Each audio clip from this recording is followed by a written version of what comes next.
এই শীতকালে যে যে সবজিগুলো আমাদের বাড়িতে প্রায় হয়ে থাকে, তো তারই মধ্যে কিছু সবজি আপনাদের সাথে আজ আমি শেয়ার করতে চলেছি। মানে একটা দুপুরের লাঞ্চ আপনাদের সাথে শেয়ার করতে চলেছি। তো এখানে দেখুন নিয়ে নিয়েছি উচ্ছা, যেটা উচ্ছা ভাজা করব। তো নুন, হলুদ আর কাঁচা লঙ্কা পেঁয়াজ দিয়ে উচ্ছাটাকে ভাজতে ছেড়ে দেব।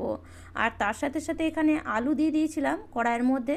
তো আলুটা ভাজা হয়ে গেছে, আলুটাকে এবার তুলে নিয়ে দিয়ে দিচ্ছি একটু পাঁচ ফোড়ন, শুকনো লঙ্কা আর পেঁয়াজ। পেঁয়াজটাকে ভালো করে ভেজে নিয়ে দিয়ে দেবো আদা রসুন বাটা, নুন, হলুদ, ধনে গুঁড়ো, জিরে গুঁড়ো, লঙ্কা গুঁড়ো, তার সাথে একটা টমেটোর আর জল। এবার মশলাটাকে ভালো করে 2 থেকে 3 মিনিট কষিয়ে নেব। তো মশলাটা দেখুন ভালো মতন কষে গেছে। এবার দিয়ে দেবো কিছুটা মটরশুঁটি, আর ভালো করে মটরশুঁটিটাকে মেশানোর পরে তারপরে দিয়ে দিচ্ছি বাঁধাকপি।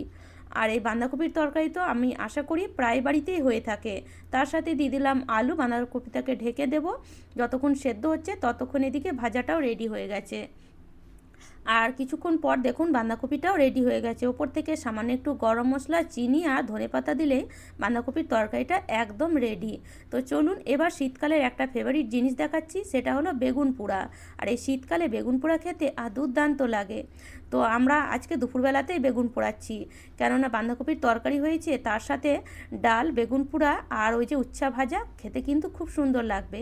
তো এখানে দেখতেই পাচ্ছেন উনুনে আমরা বেগুন পোড়াচ্ছি, কেননা আমরা উনুনে বেগুন পোড়াই, যেটা খেতে খুবই টেস্টি লাগে। আমরা গ্রামে না থাকলেও একটু গ্রামের মতন ভাব আনলে দেখবেন খেতেও খুব ভালো লাগে। মানে গ্যাসের মধ্যে যে বেগুন পোড়ানো হয় সেটা খেতে এতটা টেস্টি লাগে না। তো উনুনটা মা রেডি করে নিয়েছিল, আর এদিকে মাই বেগুন পুড়িয়ে দিল, তার সাথে আলু, টমেটো দিয়ে দিয়েছিল, আর তার সাথে একটা রসুনও পুড়িয়েছিলাম, যেটা দিয়ে দিলে খেতে খুবই ভালো লাগবে। তো ভালো করে সব কিছু মেখে নেওয়ার পরে ওপর থেকে ধনেপাতা আর পেঁয়াজ, কাঁচা লঙ্কা আর এই যে রসুনটা দিয়ে দিচ্ছি। মানে রসুনটাকে পুড়িয়ে নিয়েছিলাম, তো সেটা সামান্য একটু দিয়ে দিলাম। এটা আমার ছেলে আর বাবা এখন খেতে বসবে, তাই ওদের জন্য আলাদা করে কাঁচা পেঁয়াজটা মেখে নিলাম। তো আজকের থালাটা আমার একদম রেডি। আর এই যে ডাল, আর তার সাথে এই 3টে তরকারি, খেতে কিন্তু দুর্দান্ত হয়েছিল।